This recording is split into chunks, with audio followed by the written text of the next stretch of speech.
আমরা ন্যায্য রূপান্তর চাই। আমরা জলবায়ু পরিবর্তনের কারণে আমার ন্যায্য হিস্সাটা চাই। আমি 65 সালে চাকরি করতাম, 148 টাকা বেতন পাইতাম, 1.5 ভরি স্বর্ণ পাইতাম, আমি 1.5 ভরি স্বর্ণ কিনতে পারতাম। তাহলে আজকের আমার বেতন আপা এখানে আছে, আকাশ ভাই অর্থনীতিবিদ, তারা বলতে আমার ওয়েজেস কি বাড়ছে? আমার ওয়েজেস অনেক কমছে, আমার রিয়াল ওয়েজেস কমছে।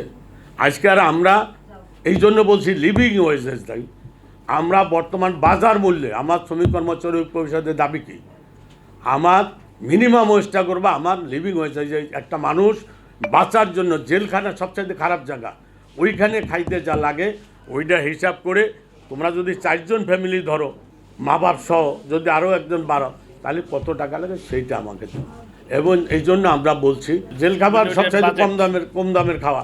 এই জন্য আমরা শ্রমিক কর্মচারী ঐক্য পরিষদ আমরা বলছি যে একটা শ্রমিকদের বাঁচার মতন মজুরি তোমরা জাতীয় মজুরি যেটা নির্ধারণ করো, যেটা ওই যে আমার ভাই আজকে বলছিল আবুল 69-এ যেটা ছিল, 69-এ আমরা যে বেতন পাইতাম, আমি 8 মণ চাউল কিনতে পারতাম, তারপরও কিছু টাকা বাঁচত। আর এখন আমরা বেতন যারা পাই গার্মেন্টসের ভাই বোনেরা, আবার সেখানে বলা ছিল যে এত টাকার নিচে কেউ মজুরি দিতে পারবে না।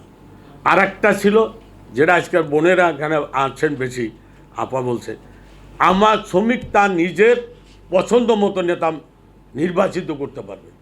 আবার সেই জন্য সাইফুদ্দিন আহমেদ মানিক বাওয়ানি জুট মিলের সভাপতি দিতে পারছিল, কিন্তু শ্রমিকরা চাইছে আমি সাইফুদ্দিন মানিকের চাই, আমি এম আকাশকে চাই। আমার সে কারণে সেই আইনটাও কিন্তু আমাদের বন্ধ হয়ে গেছে। লাস্ট যেটা বাবুল বলছে, এই যে আমাদের নভেম্বরে যে আইনটা হলো, সেখানে 10% কর্মচারী আপনারা যারা চাকরি করেন, যারা গার্মেন্টসে, এখন আপনারা ইউনিয়ন করতে পারেন, আউটসাইডার যারা চাকরি নেই সে কিন্তু করতে পারবে না।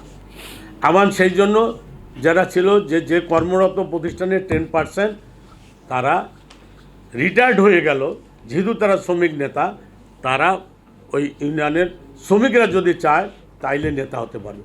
এই বর্তমান 2025 যে 17 নভেম্বর যে আইনটা হয়েছে সেটাও বাদ দিয়ে গেছে। তাইলে এইগুলো আপনাদের মাথায় রাখতে